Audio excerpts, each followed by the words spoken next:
오늘 말씀의 제목은 여호와의 성물입니다. 여호와의 성물. 본문에 나와 있습니다. 그 어구가 본문 21절에 있지 않습니까? 유다의 모든 솥이 만군의 여호와의 성물이 될 것인즉 그랬습니다. 20절에도 보면 그날에는 말방울에까지 여호와께 성결이라 기록될 것이라. 여러분, 여호와께 성결 또 여호와의 성물, 실은 같은 단어가 쓰여 있습니다. 히브리 단어는 같은데요, 공통적으로 하나님께 거룩히 여김을 받게 된다, 그런 내용입니다. 말방울 그리고 모든 솥이 하나님 보실 때에 거룩하게 되어진다. 왜 말방울일까? 왜 모든 솥일까? 하찮은 것이지요. 우리 하나님께서 모든 것을, 심지어는 하찮은 것까지도 거룩하게 해주신다, 그런 내용에서 오늘 본문을 주신 것인데, 실은 하나님의 복이 그 모습 가운데서 집약된다는 의미입니다. 그런데 이상한 점은 다른 구약의 본문에 보면 하나님의 복을 아주 구체적으로 이야기합니다. 여러분, 욥은 또 어떻습니까? 그에게 은혜를 주셨는데 그 이전보다 갑절로 주셨다. 양이 14,000, 약대가 6,000, 소 1,000결이, 암낙이 1,000, 이러면서 하나님께서 갑절의 복을 주신 것을 다 나열합니다. 아브라함도 그랬고, 그리고 다윗도 그랬고, 다 그렇게 조목조목 쓰는데, 그러면 오늘 스가랴서의 이 내용은 복이 생략된 것일까요? 그런데 실상은 그렇지 않다는 거예요. 아주 강렬하게 집약적으로 여호와의 성물, 이 단어에 하나님의 응축된 복이 들어있다는 것입니다. 왜 이렇게 간략하게 기록되었을까? 그것은 첫 번째로는 그 날, 바로 그날을 강조하기 위해서였습니다. 우리 처음에 20절에 보면 그날에는 말방울에까지 그래요. 또 21절 하반절에도 그날에는 만군의 여호와의 전에, 그러면서 그날이 강조되고 있습니다. 실제로 오늘 본문이 있는 스가랴 14장만 해도 그날이라는 단어가 8번이나 나오고, 또 1장부터 8장까지 한 단락으로 치자면 후반 단락이 되어지는 스가랴 8장부터 오늘 본문이 있는 14장까지 보게 되면 18번이나 그날이 강조되고 나오고 있습니다. 뭘 얘기하고자 하는 것일까? 그것은 거룩이라는 것은 그날을 사모하며 시작된다는 것입니다. 그날을 사모하는 것이 그 자체가 거룩이라는 것입니다. 그걸 얘기하고자 간단 명료하게 하나님의 복을 여호와의 성물이라는 단어로 응축해서 이야기하고 있다는 것입니다. 여러분, 그날은 어떤 날입니까? 물론 역사적으로는 이 유대 사람들이 하나님의 은혜로 말미암아 평화를 되찾을 때겠지요. 그리고 종말론적으로는 마지막 때에 메시아를 통해서 하나님의 통치가 이루어지고 하나님의 거룩한 백성들의 모임이 완성된다. 이것이 오늘 본문의 내용일 것입니다. 그러나 잊지 말아야 될 것은 그것과 더불어서 저와 여러분들의 인생의 길, 각각의 마지막 인생의 길, 그날 또한 하나님께서 조명해 주시고 붙잡아 주시고 함께 하신다는 것, 그것을 이야기한다는 것입니다. 여러분, 실상 스가랴서를 포함해서 12개의 소선지서 가운데 7개의 선지서들이 모두 주의 날을 사모하라, 그날이 반드시 온다, 그렇게 써 있습니다. 왜 그렇게 하셨는가? 사랑하기 때문에 그렇다니까요. 요즘 추운데도 불구하고 새벽 기도에 많이들 나오십니다. 1부도 2부도 참 많이 오시는데 요즘 은혜 받기가 좋다는 것을 더 잘 아시는 것 같아요. 원래 추울 때 은혜 받기 좋은 것 아셔요? 왜 그러냐 하면 추우니까 우리 성령님께서 더 뜨겁게 해주시는 거예요. 더 마음이 훈훈하게 하시는 거예요. 주의 전에 오라, 그러면 내가 더 뜨겁게 한다. 이렇게 인도함 받는, 기도하는 저와 여러분들 되기를 축원합니다. 여러분, 한 번은 제가 새벽에 일찍 와서 기도하고 있는데 사방이 깜깜했습니다. 그런데 뒤쪽에 있는 비상등이 있잖아요. 그게 눈에 확 들어왔습니다. 여러분, 비상등을 왜 켜놓겠습니까? 평소에는 주목도 못 받고 필요도 없습니다. 그런데 불이 깜깜해지고 또 재난, 불이 났다거나 지진이 있다거나 그런 급한 위기 상황에 중요하기 때문에 있는 것입니다. 놀라지 말고 비상구 쪽으로 가서 빨리 나가라고. 여러분, 똑같은 내용입니다. 왜 하나님께서 이렇게 소선지서에, 스가랴에, 또 신약에 그날이 있다 계속 얘기하는 것입니까? 우리의 인생에 위급할 때, 역사가 종말을 고할 때, 그리고 특별히 저와 여러분들의 인생의 길에 있어서 막바지로 치달을 때, 그럴 때 당황하지 말라는 것입니다. 두려워하지 말라는 것입니다. 놀라지 말라는 것입니다. 내가 여기 있다. 빨리 내게 와라. 그 뜻인 줄 믿습니다. 그래서 성경의 가장 많은 명령은 놀라지 말라. 다른 명령이 아니라 놀라지 말라는 그 내용은요, 360회가 넘습니다. 365회? 그쯤 되는 것 같아요. 놀라지 말라. 두려워 말라. 다 그렇게. 그래서 우리 하나님께서 인도해 주신다. 사랑 때문에 우리 주님께서 그렇게 말씀하시고 역사해 주시는 줄 믿습니다. 따라서 그날이 있다. 그날을 사모하고 그날을 생각하는 것, 그 자체가 거룩으로 향하는 첫걸음인 줄을 믿습니다. 그거 강조하기 위해서 오늘 본문은 여호와의 성물을 통해서 거룩함에 대해서 그것만 이야기하는 줄 믿습니다. 두 번째로 오늘 본문을 통해서 우리가 기억해야 될 것은 무엇입니까? 그 사람들. 여기 보면 성경에는 예루살렘과 유다의 모든 솥이 21절에 만군의 여호와의 성물이 된다. 그리고 20절에는 말을 타는 말 탄 사람들, 그 말방울까지도 다 거룩하게 된다. 여기에 다 사람들이 있는 것, 일단에 사람들이 있는 것이 보여지십니까? 사람들이 있어요. 유다와 그 다음에 예루살렘에 사는 사람들은 거룩하게 되어져서 그들이 사용하는 솥, 이 솥이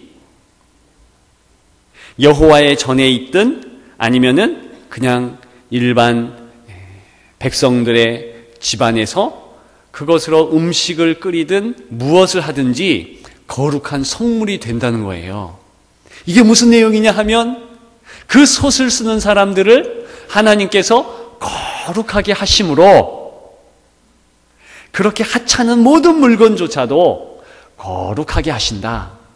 여러분, 하나님께서 인생을 거룩하게 하시면 땅이 거룩해집니다.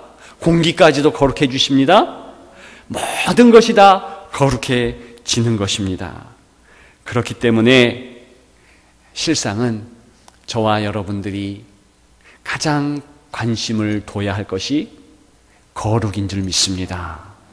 오늘 본문 내용을 한번 살펴보면, 여러분, 본문 마지막 그날, 바로 마지막 때에 하나님의 관심은 어디에 있습니까?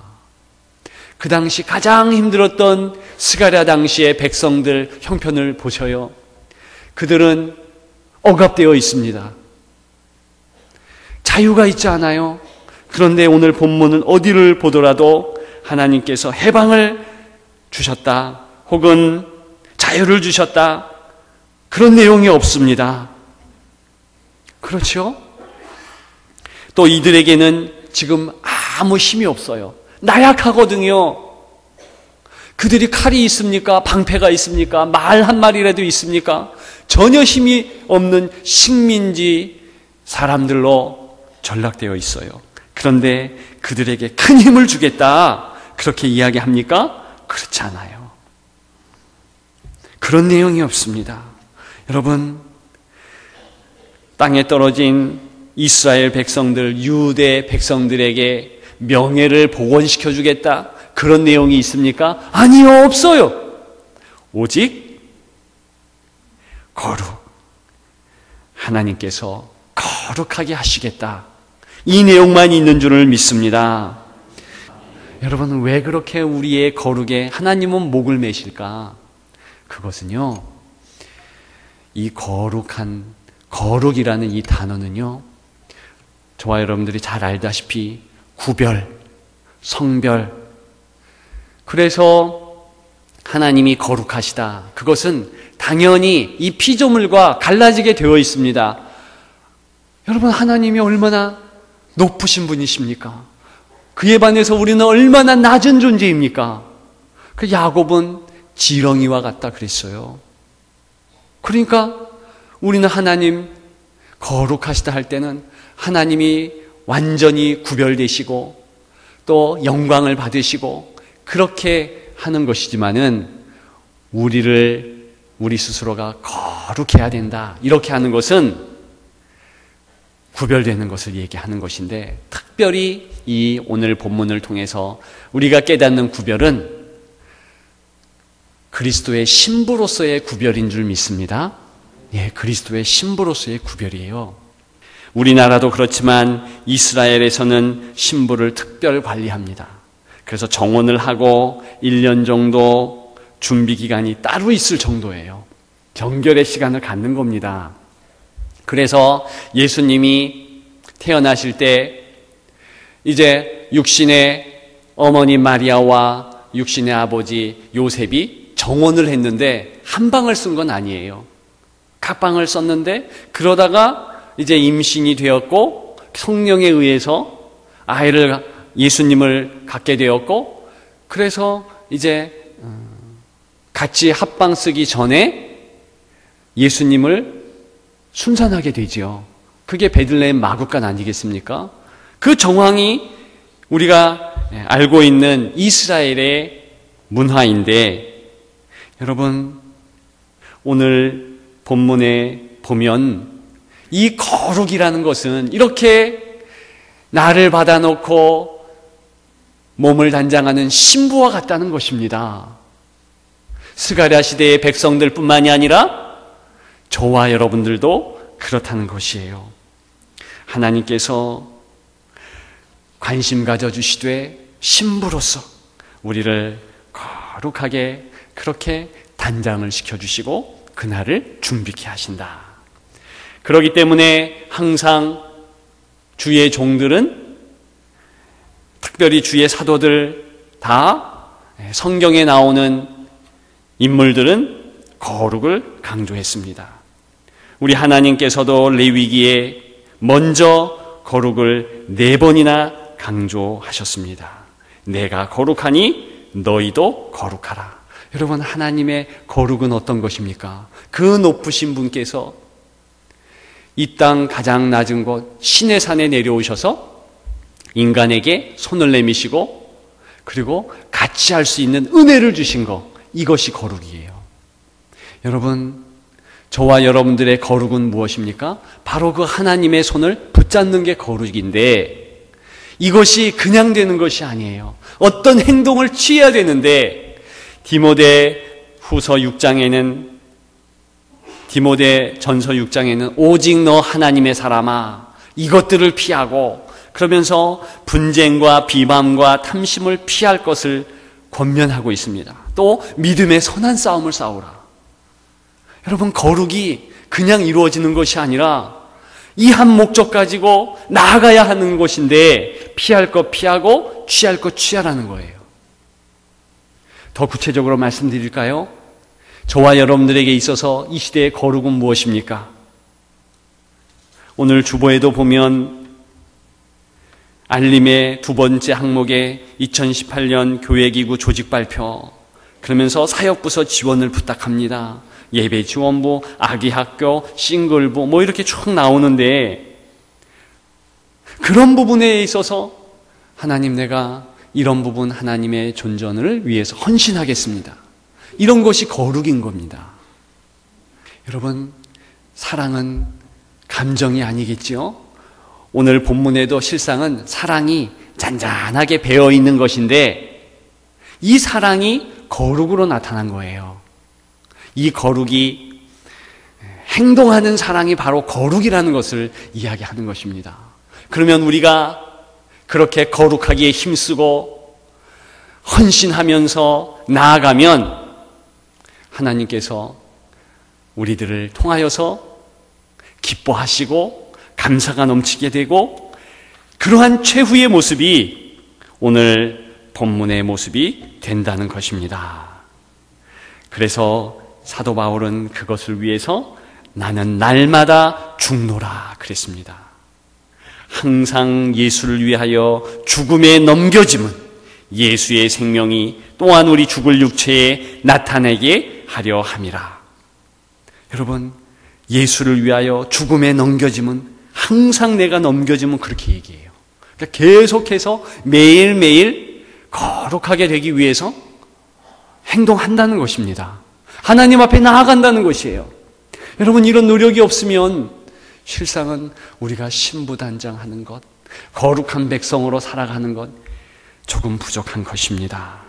히브리서 12장 14절에는 거룩함이 없이는 아무도 주를 보지 못한다, 그렇게까지 이야기한 것입니다. 여러분, 실상 거룩은 저와 여러분들의 운명입니다. 하나님이 반드시 이것을 이루게 하신다는 거예요. 그날에 이루게 하시는데, 저와 여러분들이 지금 거룩에 힘쓰면 남는 것은 거룩뿐이라는 겁니다. 거룩한 모습만 그렇게 남는다는 거예요. 얼만큼 우리가 거룩한 백성으로 살아가는가, 이것이 오늘 하나님의 관심이다. 기억하시기를 바랍니다. 마지막 세 번째, 우리가 오늘 본문을 통해서, 여호와의 성물을 통해서 무엇을 알 수 있겠습니까? 첫 번째는 그날, 두 번째는 그 사람들, 마지막 세 번째는 그분, 그 신랑, 우리의 메시아 예수님을 알아야 될 것입니다. 오늘 본문은 자연스럽게 예수님에 대해서 이야기를 합니다. 21절 하반절에 보면 그날에는 만군의 여호와의 전에 가나안 사람이 다시 있지 아니하리라, 이렇게 얘기하는데, 여러분, 가나안 사람이라는 의미는 부정한 자, 더러운 자, 이런 뜻입니다. 그거 똑같은 이 내용을 현대어 번역, 특별히 새 번역에서는 무엇이라고 하냐면 상인들이 없을 것이다, 그렇게 얘기하고, 공동 번역에는 장사꾼들이 없을 것이다, 그렇게 얘기해요. 그러니까 가나안인이라고 개역개정처럼 번역해도 괜찮고, 그 다음에 특별히 이것을 상인, 장사꾼이라고 번역해도 괜찮습니다. 그런데 중요한 것은 그 안에 예수님과 연결되는 부분이 있다는 거예요. 마가복음 11장 15절에는 예수님이 장사꾼, 상인들을 다 쫓아내잖아요. 깨끗하게 성전을 정결케 하십니다. 예수님 그렇게 하시잖아요. 그리고 오늘 저는 한 단어를 통해서 또 예수님을 부각시키는 것이다, 그렇게 봅니다. 무엇입니까? 20절에 나오는 말방울. 여러분, 왜 하필 말방울입니까? 여러 가지 하찮은 것들이 많잖아요. 신발도 될 수 있고, 의복 혹은 허리띠 이런 것도 될 수 있는데 왜 하필이면 말방울일까? 스가랴 9장 10절에 지난주 본문이었는데 예루살렘의 말을 끊겠다 했습니다.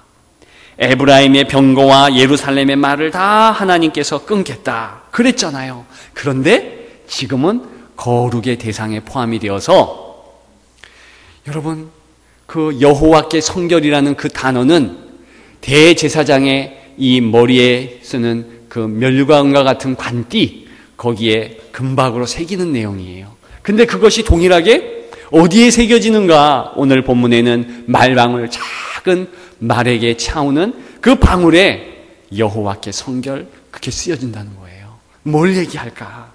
그것은 예수님께서 초림 때는 어린 나귀를 타고 입성하셨지만 마지막 재림의 때는 흰 말을 타고 구름 타고 이 땅에 오실 것을 이야기하는 줄 믿습니다. 그래서 계시록 19장에 보면 예수님이 백마를 타고 오십니다. 그리고 그 뒤로 하늘의 군대가 따르고 있는데 그 하늘의 군대는 세마포 옷을 입고 역시 백마를 타고 말을 타고 따른다, 그렇게 나오고 있습니다. 여러분, 이것이 마지막 날 저와 여러분들에게 있을 신랑 되신 주님이 우리에게 오시는 모습인 줄 믿습니다. 그걸 사모하라는 거예요. 여러분, 하나님 보시기에 좋은 것은 마지막 공중 재림의 혼인잔치인 줄 믿습니다. 그날에 이루어질 것.